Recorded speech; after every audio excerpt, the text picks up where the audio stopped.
제가 얼마 전에 TV를 보다가 우연찮게 예능 프로 하나를 본 게 있습니다. 그 예능 프로의 제목이 틈 만나면이라는 프로그램입니다. SBS에서 화요일날 10시 한 20분쯤에 방영을 하는데, 유재석과 유연석이 MC로 이제 그 당시에 영화를 찍거나 드라마를 찍는 그러한 게스트를 불러다가 일상 속에 있는 일반인들의 이 삶의 틈 속에 가서 이제 선물을 주고 또 이렇게 은혜를 나누는 그러한 시간들이죠. 그러니까 아마 대부분 점심시간이겠죠. 일상생활 가운데 틈나는 그 점심시간에 찾아가서 게스트들과 함께 게임을 합니다. 뭐 다트 게임도 하고 뭐 맞추기 게임도 하고 농구 게임도 하면서 일상생활 속에 있는 피곤에 지친 사람들에게 이제 게스트들이 그걸 통과하고 나면 선물을 줍니다. 선물이 얼마나 크냐면 TV도 주고요. 그리고 뭐 30만 원짜리 그 카드도 주고 기프트 카드도 주고요. 그러니까 실패하면 받을 수 없지만 거기 이제 성공을 하면 받게 되는 거죠. 여러분, 일상 속 안에서 틈새 속에 그러한 복을 받는다면 얼마나 좋겠습니까? 그래서 게스트들이 게임을 통과할 때마다 우리 신청했던 사람들이 막 환호하고 막 난리도 않고 부득이하고 막 선물 탔다고 막 그런 모습들을 본 그 예능 프로가 있었습니다. 근데 여러분, 우리들의 일상의 틈 속에 그렇게 행복만이 있을까요? 우리들의 일상의 틈 속에 그렇게 웃고 즐길 수 있는 그러한 시간들이 많을까요? 저는 그러지 않다고 봅니다. 우리 일상생활에 그 틈새 시간에 와서 선물을 준다면 얼마나 행복할까요? 그러나 우리들의 일상 속 틈새 공략하는 사단은 오히려 우리들에게 행복을 주기보다는 행복을 빼앗아갑니다. 그게 우리의 일상입니다. 오늘 로마서 7장 8절과 11절의 말씀을 가지고 저와 여러분들이 이 말씀들을 좀 살펴보기를 원합니다. 로마서 7장 8절과 11절에 뭐라고 말씀이 기록되어 있습니까? 우리 함께 읽어보겠습니다. 8절과 11절 시작. 그러나 제가 기회를 타서 계명으로 말미암아 내 속에서 올라가 당신을 이루었나니 이는 율법이 없으면 제가 죽은 것이니라. 제가 기회를 타서 계명으로 말미암아 나를 죽이고 그것으로 나를 죽였느니라. 죄가 기회를 타서 내 속에 온갖 탐심을 이루고, 죄가 기회를 타서 나를 속여서 나를 죽였다라고 말합니다. 여러분, 죄가 기회를 탄다라고 하는 말이 무슨 말일까요? 어떠한 의미일까요? 죄가 기회를 탄다라는 의미. 이것을 다른 번역서에서는 이렇게 표현하고 있습니다. 표준 세번역과 쉬운 성경과 현대인의 성경에는 이 표현을, 똑같은 구절을 이렇게 표현하고 있습니다. 우리 한번 함께 읽어봅니다. 시작. 제가 계명을 통하여 틈을 타서 나를 속이고 또 그 계명으로 나를 죽였습니다. 제가 계명을 이용하여 기회를 엿보아 나를 속였고 그 계명으로 나를 죽였습니다. 이것을 제가 계명으로 기회를 틈타 나를 속이고 그 계명으로 나를 죽였기 때문입니다. 죄가 기회를 탄다라고 하는 의미를 다른 번역서에서는 죄가 틈을 탔다라고 말합니다. 그리고 죄가 기회를 엿보았다고 말합니다. 그리고 죄가 기회를 틈탔다라고 표현하고 있습니다. 정확한 의미는 이렇습니다. 죄가 구심점을 붙잡았다는 거예요.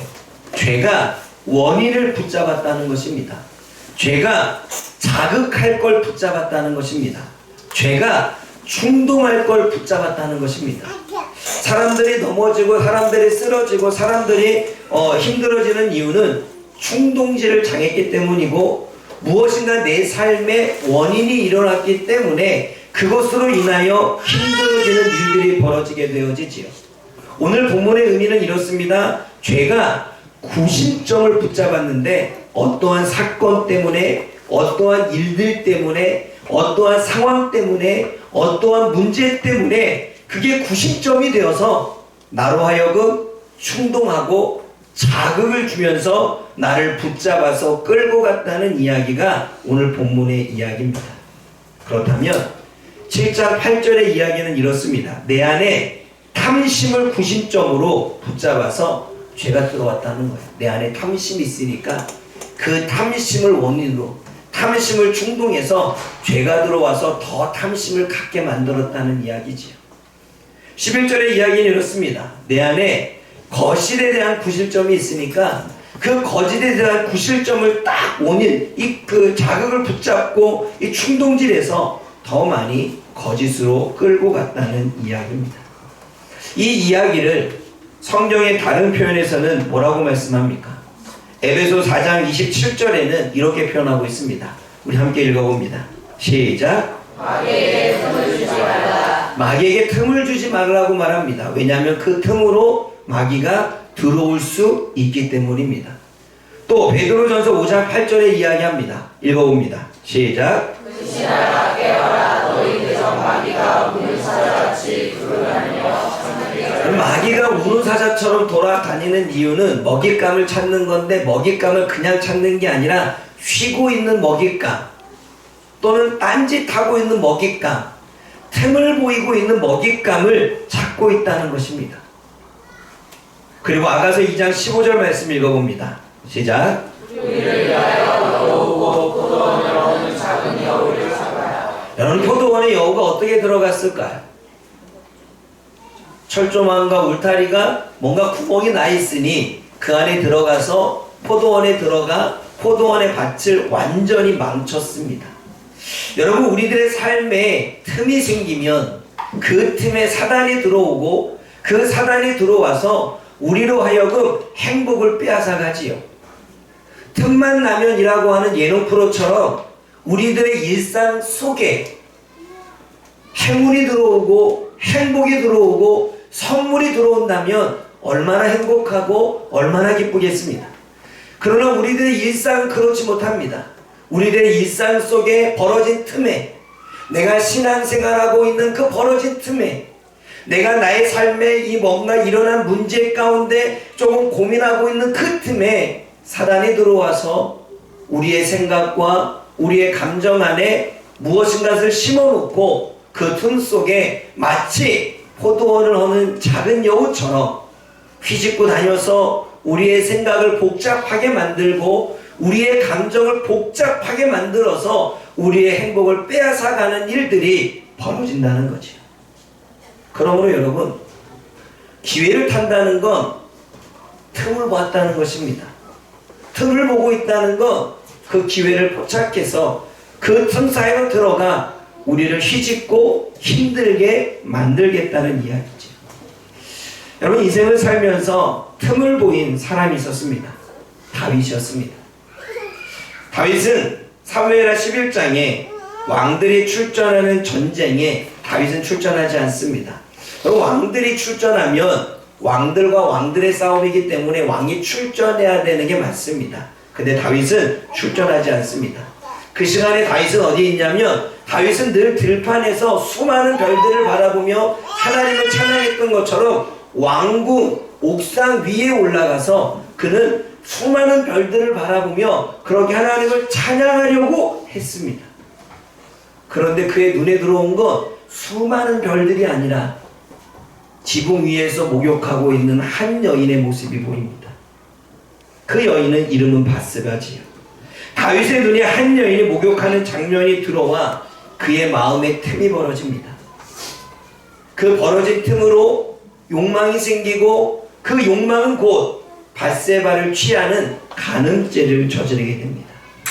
그리고 그 벌어진 틈은 더 벌어져 결국은 자신의 간음죄를 덮기 위해 남편 우리아까지 살인하게 되는 일이 벌어집니다. 생활 속이었습니다. 그냥 수많은 별들을 바라보며 하나님을 찬양하려고. 그래도 다윗이 신실하지 않습니까? 신실한 다윗은 정쟁 가운데 출전하는 그 백성들을 위해서 기도하기 위해서 왕궁일을 거느렸는데 그 틈에 한 여인이 들어왔고 그 벌어진 틈에 간음이 들어왔고 그 벌어진 틈이 더 벌어지니 살인죄까지 저지르는 다윗의 일상생활이었습니다. 그런데 여러분, 그러한 다윗뿐만 아니라 도마도 마찬가지입니다. 요한복음 20장을 보면 도마가 없을 때 예수님이 부활하셔서 모습을 드러내시지요. 다른 제자들은 다 예수님을 보았습니다. 그 예수님을 보았던 제자들은 너무나 기뻐합니다. 너무나 행복합니다. 그리고 자랑하겠죠. 나 예수님 보았어. 나 예수님 만났어. 부활하신 예수님, 정말 얼굴이 빛이 환했어. 그런데 도마는 이야기합니다. 나는 보지 못했는데, 야, 어떻게 상식적으로 죽은 사람이 부활하냐? 그의 마음속에 틈이 벌어졌습니다. 그 틈 사이에 의심이 들어왔지요. 그 도마의 마음속에 의심이 들어가자 그것이 구심점이 되고 원인이 되고 자극이 되고 충동이 생겨서 그로 하여금 자꾸 의심으로 끌고 갑니다. 그래서 도마는 고백합니다. 내가 만져보지 않고 내가 눈으로 보지 않으면 나는 절대 믿을 수 없어. 3년 동안 예수님을 곁에서 보았던 그 제자들과 같이 따라다녔던 도마, 그리고 예수님의 수많은 말씀을 들었고 예수님이 부활할 거라고 하는 말씀도 들었지만 한번 그 틈 사이로 의심이 들어가니 절대 그런 일은 있을 수 없어. 어떻게 죽은 사람이 살아날 수 있어? 내가 보지 않고 내가 만지지 않고는 나는 믿을 수 없어. 틈이 생긴 도마에게는 의심이 들어왔죠. 가룟 유다에게도 충동질이 생겼죠. 여기 요한복음 13장과 마태복음 21장을 보면 요한복음 13장에 가룟 유다의 마음에 사단이 충동질했다라는 단어가 나옵니다. 틈을 보이게 했습니다. 어떠한 틈을 보였습니까? 가룟 유다도 3년 동안 예수님을 따라다니면서 열심히 말씀을 들었던 사람이죠. 그런데 한순간 틈 사이로 그에게는 내가 예수님이 정말 구원자인가? 라고 하는 의심이 들어옵니다. 그리고 자신이 돈을 맡은 사람, 회개하는 사람이었기 때문에 자신이 속한 열심당에 이 자금을 갖다 주면 뭔가 좀 될 거라고 생각이 되어졌습니다. 돈에 대한 욕심이 생기지요. 그래서 결국 예수님을 은 30에 팔아넘깁니다.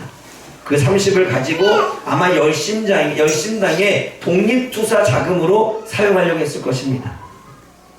근데 예수님이 십자가에 달려 돌아가신 모습을 보고 예수님이 돌아가실 때 기이한 자연의 현상을 바라보고 수없는 사람이 예수님의 십자가 앞에서 눈물을 흘리고 백부장이 이는 비로소 하나님의 아들이었다라고 고백하는 여러 가지 모습을 보면서 유다의 마음속에 그 벌어진 틈 사이에 충동이 생깁니다. 죄책감의 충동. 그 죄책감의 충동과 예수님에 대한 그 미안함 때문에 결국 그는 자살을 선택합니다.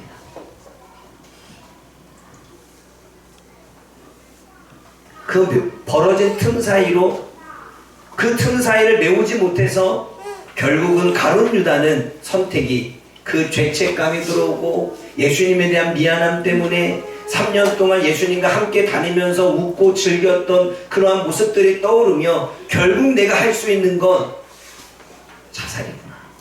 죽는 것밖에 없구나. 그래서 가룟 유다는 죽게 되어집니다.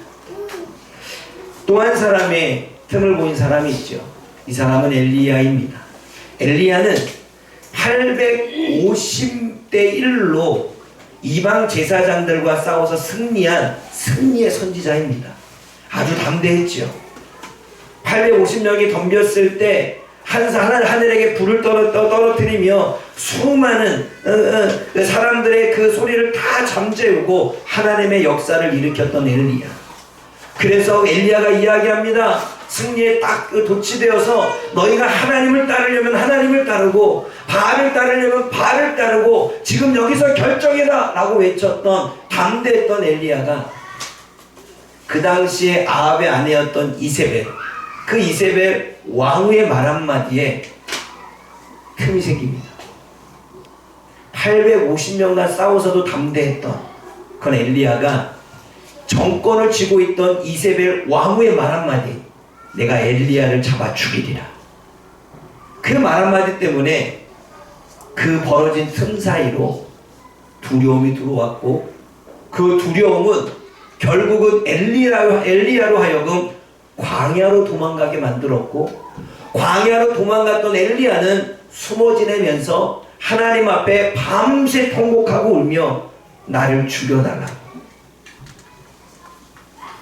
그렇게 엘리야는 고백을 합니다. 여러분, 벌어진 틈으로 의심이 들어오니 한없이 의심이 커집니다. 벌어진 우리들의 일상 속 신앙의 그 틈으로 두려움이 들어오니 그 두려움과 불안과 걱정은 내가 밤새 눈물을 흘리며 통곡하게 만들고, 그것도 안 되니까, 그래도 그 두려움에서 벗어나지 못하니까 차라리 그 괴로움 속에서 내가 죽고자 원합니다.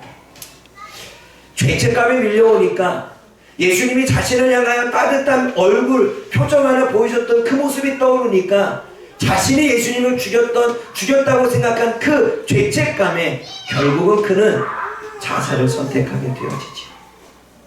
틈 사이로 벌어지는 그 상황이 결국은 수많은 사람들을 불행으로, 수많은 사람들을 죽음으로, 수많은 사람들을 두려움으로, 수많은 사람들을 괴로운 인생으로 이끌어갑니다. 근데 여러분, 틈 사이를 벌어지는 사람은 힘들게 살아가지만 그 벌어진 틈을 메운 사람들은 그러지 않았습니다. 우리가 잘 알고 있는 사무엘상 1장에 기록된 한나는 어떠한 여인입니까? 자식이 없는 여인이죠. 여러분, 우리는 지금 이제 이 시대에 자식이 없으면 우리가 의학의 도움을 받아서 자식을 낳을 수 있는 시대이지만, 그 시대는 자식이 없으면 생육하고 번성하라고 하는 그 하나님의 축복이 사라진 여인이기 때문에 저주받은 여인입니다. 그러면 저주받은 여인은 수치심에 살아갈 수밖에 없죠. 수치심 속에 사람들의 따가운 시선 가운데 살아갈 수 없는 여인이 한나였습니다. 근데 그것도 견딜만 합니다. 밖에 안 나가면 되잖아요. 그런데 같이 살고 있는 분인나가 자식이 없는 것으로 학대를 합니다. 너무나 괴로웠습니다. 그 여인은 수치심 때문에 괴로웠고, 분인나의 학대 때문에 괴로웠습니다. 비교의식이 눈에 들어왔고, 그것 때문에 늘 절망감이 쌓여져 있었고, 늘 마음의 우울감 속에 살아갈 수밖에 없었습니다. 그런데 한나는 하나님을 아는 여인이었고, 그리고 하나님을 믿는 여인이었습니다. 그러나 그의 일상 속에, 신앙생활 속에, 하나님을 아는 삶 속에 틈이 벌어지니 그 틈 속에는 수많은 우울감과 수많은 수치감과 수많은 절망감이 몰려오게 되어지죠. 그런데 한나는 거기에 멈추지 않았습니다. 그는 그러한 마음을 안고 성전을 찾지요. 성전을 찾아서 하나님 앞에 흐느껴 울며 그는 하나님 앞에 기도하기 시작합니다. 한나는 기도로 그 틈을 메우고 있었습니다. 기도로 그 틈을 메우고 있었을 때 하나님을 만나게 되고, 그 하나님의 만남 가운데 그는 결국 사무엘이라고 하는 귀한 아들을 얻게 되어집니다. 그리고 그 기도로 메우는 순간 하나님을 만나고 하나님의 은혜를 입혔고 하나님의 기적을 경험하자 그 여인은 더 이상의 아픔이 아니라, 더 이상의 슬픔이 아니라, 더 이상의 수치심과 절망이 아니라 그 여인은 사무엘 때문에 행복하고 기쁜 삶으로 살아가게 되는 것을 보게 되어집니다. 틈을 메운 사람과 일상 속의 틈을 메우지 못한 사람의 삶은 전혀 다르게 나타나는 걸 보게 되어지지요. 우리는 성경에서 또 한 여인을 보게 되어집니다. 사마리아 여인이지요. 요한복음 4장에 기록된 사마리아 여인은 결혼 실패를 여러 번 하는 사람입니다. 여러분, 무엇이든 간에 결혼에 실패이든 사업에 실패이든 연애에 실패이든 대학에 실패이든 수많은 실패는 우리로 하여금 여러 가지 마음속에 틈을 벌어줍니다. 그 틈 속에 우리는 상처가 생기고, 또는 불안감도 생기고, 또는 사람들을 보고 싶지 않은 수치심도 생기고, 왠지 내 인생이 잘못될 것 같은 그 절망감도 밀려오는 것이 그 틈입니다. 사마리아 여인에게는 남편의 문제 때문이었는지 아니면 여자의 문제 때문이었는지 알 수는 없지만 결혼에 여러 번 실패를 했고 그 여러 번 실패로 인해서 사람들의 시선은 창녀라고 하는 낙인이 찍혀졌을 것입니다. 볼 때마다 아우 더러운 여자. 그 사람들의 따가운 시선이 그 쳐다보는 이야기가 꼭 자기를 비난하는 것 같고 수치심이지. 꼭 자기에게 뭐라고 수근수근 것 같고 그래서 밖에 나가지 않았습니다. 집안에만 있죠. 집안에 있던 여인은 물을 마시기 위해 우물가에 남들을 눈을 피해서 갔는데 왜 유대인인 예수님이 그 앞에 있습니다. 그런데 자신은 피하고 싶은데 말하고 싶지 않은데 자기는 그냥 도망가고 싶은데 자꾸 예수님이 말을 걸어요.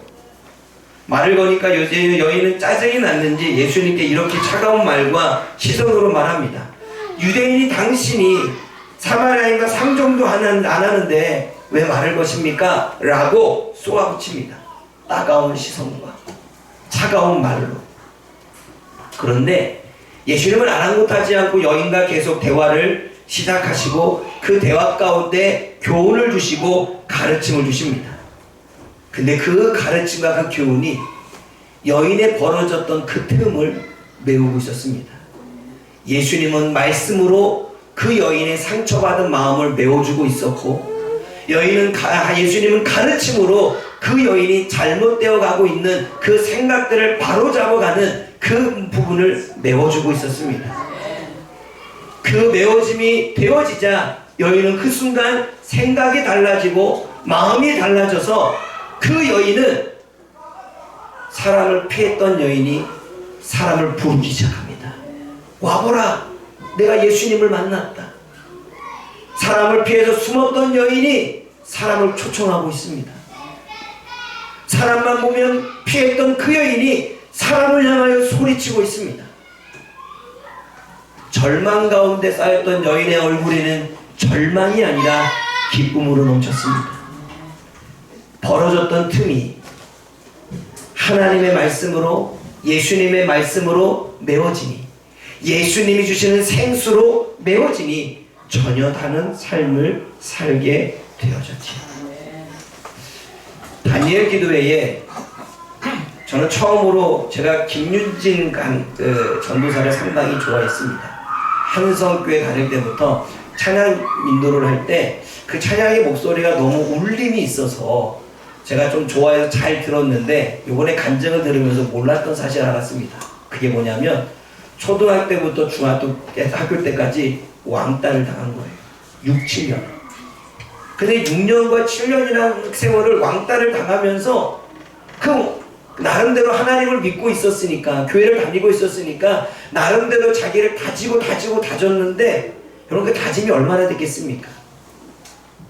그 여인의 그 삶 속에서도 그 왕따라고 하는 그 일들로 인해서 그 사건들로 인해서 신앙의 틈이 벌어지고 일상생활의 삶의 틈이 벌어지죠. 그 틈에 이 여인은 내가 이렇게 살면 뭐해? 죽지. 그래서 자살을 여러 번 시도했대. 그래서 여기 자살 시도한 자국이 여러 분이 나와 있다는 이야기를 듣게 되어졌습니다. 그때마다 여인을 하나님이 구해주셨겠죠. 그리고 어느 순간 그 여인이 자신의 그 벌어졌던 그 틈을 찬양으로 채우고 하나님으로 채우기 시작하니까 그 찬양과 하나님으로 채우는 그 순간 그 여인은 점점점 치유가 되어지고 하나님만으로 만족한 인생을 살게 되고 고등학교 올라가서는 하나님이 또 다른 환경 속에 그 여인을 붙들어주는 것을 보며 결국은 그 여인은 찬양으로 채움받은 그 삶으로 찬양 사역자가 되어져서 지금 달라스라 그랬나? 에서 열심히 찬양 사역자로 사역하고 있다는 얘기를 들었습니다. 벌어졌던 틈을 메운 사람은 과거의 상처와 아픔과 두려움과 절망과 수치를 다 메우고 감사와 은혜와 행복 가운데 소망을 갖고 사는 인생으로 보게 되어지죠. 또 한 사람의 목사님이 있었습니다. 김유비라고 하는 목사님이죠. 이분은 김유비닷컴을 운영하고 있는데 이분의 간증을 들으면서도 참 마음이 많이 아팠습니다. 이분도 어릴 적에 아버지의 술 취함 때문에 그리고 폭력 때문에 술 먹고 나서 들어오게 되면 자기를 정말 죽은 시체처럼 두들겨 팼대요. 그래서 동생이 표현하기를 오빠 나는 그날을 잊을 수 없어. 나에게는 오빠만 전부였는데 오빠가 누워서 이불을 덮여진 채 마치 여러분 명석 깔고서 이렇게 십자가 쌓아지면 버리잖아요. 그것처럼 둘둘둘 말아져 있었대요. 나는 그 모습을 잊을 수 없어.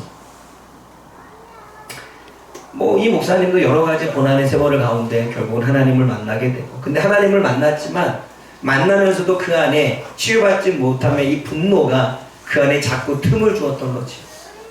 그 분노 때문에 틈을 자꾸 세우니까 자기도 이 분노로 인해서 자꾸 좋지 않은 마음들이 생기게 되는 거지.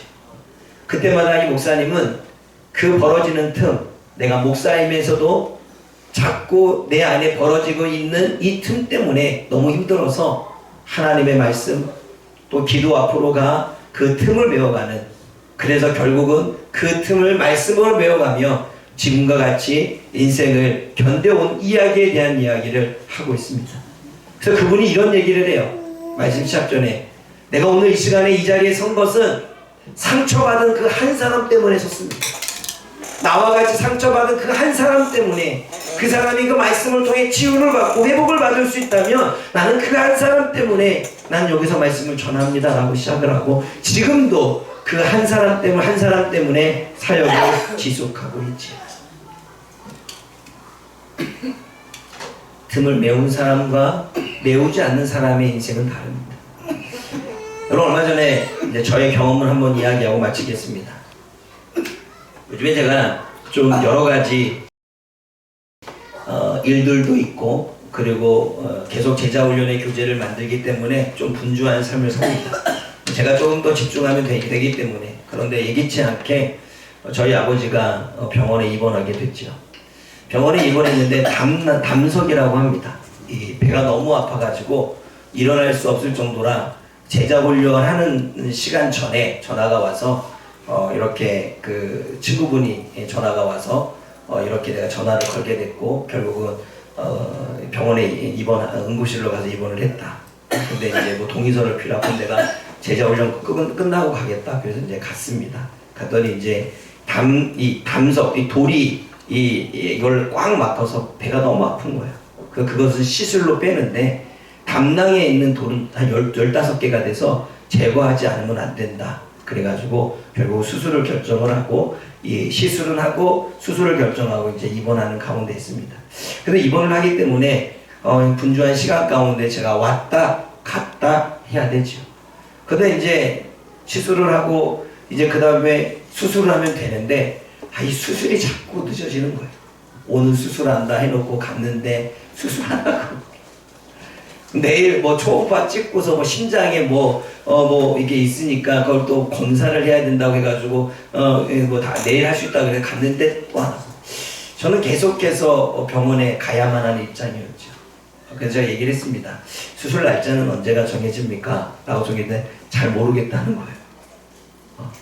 아직 의사가 답변이 없다는 거예요. 그러면서 하는 이야기가 심장 초음파를 찍어서 전에 있는 거랑 비교를 해야 되니 전에 있었던 그 병원의 것을 조금 의무 기록을 가져다가 제출해 달라고. 그런데 그거를 하려면 본인의 서명이 필요하고 가서 또 띄고 또 갖고 와야 되는. 그러니까 본인 서명을 받기 위해서 서류를 또 다 준비해서 가서 또 서명을 받고 또 전병원에 가가지고 또 띄고 오는 돈이 이게 있었죠.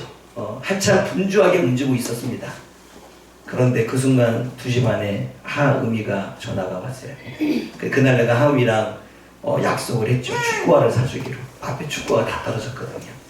축구화를 사주기로 딱 이제 약속을 했는데, 내가 예기치 않게 시간이 오늘까지 그 서류를 떼달라고 하니까 가야 되잖아요. 근데 막 분주하게 움직이는데 12시 반에 딱 해서 축구화 사러 가지 않냐고 전화가 온 거죠. 순간 틈이 벌어졌습니다. 갑자기 화가 딱 오는 거예요. 분주한 삶 가운데 지금 내가 열심히 움직이고 있는데 이 아이는 자기 축구화 때문에 나한테 전화를 해. 근데 막 쏟아 부으려고 하다가 순간 이 아이가 무슨 잘못이 있을까? 그냥 나중에 통화하자 그러고 딱 끊었습니다. 그 전화를 끊었는데 그 순간 벌어진 틈으로 무수히 많은 생각과 감정이 밀려오는 거죠. 왜 우리 아버지는 입원을 해가지고 나를 이렇게 힘들게 하는가? 또 왜 의사는 답변을 주지 않고 그냥 한순간에 일 처리하면 될 걸 왜 이렇게 질질질 끌게 만들어서 이렇게 갔다 왔다 하게 만드는가? 무수히 생각들이 막 틈 사이로 들어오기 시작합니다. 거기에는 원망도 섞여 있고 때로는 분노도 섞여 있고 이런 건 안 되겠다 싶어서 기도를 했는데 기도가 안 되는 거예요. 안 되겠다. 제가 그 시기 찬양을 들었습니다. 찬양을 딱 틀고 듣기 시작했죠. 찬양을 틀고 들으면서 제 마음속에 진정이 되어지기 시작했습니다. 그리고 그 틈이 메워졌죠. 그 틈이 메워지고 난 다음에 저의 분노도 사라지고 원망 섞인 부분도 사라지고 그리고 내가 누구인지에 대한 정체성을 깨닫게 되어지고 그리고 이것은 당연히 내가 할 일이라고 하는 생각들이 들어져서 다시 내 마음을 감사로 바꾸는 기회가 되어졌죠. 제가 만약에 틈을 메우지 않았다면 이 화살은 아이들에게로 돌아갔을 것이고 또 다른 누군가에게로 돌아갈 것이고 우리 아버지에게도 돌아갈 수 있었겠죠. 그런데 내가 그 순간 기도로 메우려고 했지만 메워지지 않고 찬양을 들었을 때 그 찬양의 가사 하나하나를 따라 부르고 그 가사 하나하나의 위로를 받고 그 가사 하나하나에 하나님을 생각하니 점점점 메워졌던 틈이 벌어졌던 틈이 메워지기 시작했고 그 메워진 틈으로 내가 정신을 차리게 된 거죠. 원망보다는 감사와 누군가에 대한 저주보다는 내가 누군가를 도울 수 있다라고 하는 부분에 새롭게 바뀌어진 시각들이 내 안에 있는 거죠. 사랑하는 여러분, 틈을 메우는 것과 틈을 메우지 못하는 것은 너무나 큽니다. 어쩌면 대학 시험을 본 친구들이 있습니다. 그 시험을 보고 난 일로 인해서 틈이 벌어질 수도 있죠. 그리고 그 틈으로 무수한 생각이 들어올 수 있습니다. 어쩌면 내 안에 벌어지는 일들 때문에 우리는 내 마음의 신앙 일상생활 속에 틈이 벌어진 사람도 있을 것입니다. 그것 때문에 수치감이 밀려오거나 그 시간 때문에 절망감이 밀려오거나 때로는 두려움이 밀려온 사람도 있을 것입니다. 그러나 그 틈을 메우는 사람과 메우지 않는 사람의 인생은 다르다는 거예요. 왜냐하면 사단은 그 틈을 이용해서 우리를 충동질하고 그 틈을 부추겨서 우리를 더욱더 괴롭게 하기 때문입니다. 성도인 우리도 일상생활 속에서 여러 사건으로 인해 틈이 생길 수 있습니다. 그 틈을 우리는 메워가는 신앙을 가져야 됩니다. 벌어진 틈을 그대로 내버려 두면 우리는 더 큰 일이 벌어집니다. 의심이 커져서 불신이 되어지고 나의 자그마한 원망이 커져서 분노가 되어지고 나의 수치심이 커져서 결국은 하나님을 떠나는 일들이 벌어질 수 있겠지요. 일상 속에 일어나는 틈을 메워야 사단에게 생각과 감정을 빼앗기지 않습니다. 일상 속에 일어나는 틈을 메워야 사단에게 우리가 가진 기쁨과 행복을 빼앗기지 않습니다. 수많은 믿음의 성도 선배들은 그 틈을 말씀으로 메우거나 기도로 메우거나 찬양으로 메우거나 감사로 메우거나 예배로 메웠습니다. 자신이 살아가는 일상 속에 그 벌어지는 틈을 하나님으로 메우거나 예수님으로 메우거나 성령님으로 메웠습니다. 그러나 우리는 여러분은 무엇으로 메우고 있습니까? 술로 메우고 있습니까? 메워지십니까? 중독으로 메워지십니까? 메워지고 있습니까? 게임에 빠진다고 메워지십니까? 그렇게 메워서 우리가 행복과 기쁨을 찾아왔습니까? 사랑하는 여러분, 저와 여러분들의 인생의 일상생활 속에 내가 원하지 않게 벌어진 그 틈을 우리는 무엇으로 메우시겠습니까? 제가 여러분들에게 도전합니다. 다른 것으로 메워도 그 메워질 수 없습니다. 오직 하나님으로만 메워질 때 우리는 이런 것들을 빼앗고 우리는 절망감과 수치감과 두려움에서 벗어날 수 있는 것입니다. 수많은 사람들이 다니엘 기도를 통해서 그런 간증을 하고 있습니다. 오늘도 사단은 틈을 타서 틈만 보이면 우리를 공격할 것입니다. 그러나 그 틈을 메울 수 있는 신앙인이 되어지기를 주님의 이름으로 축복합니다.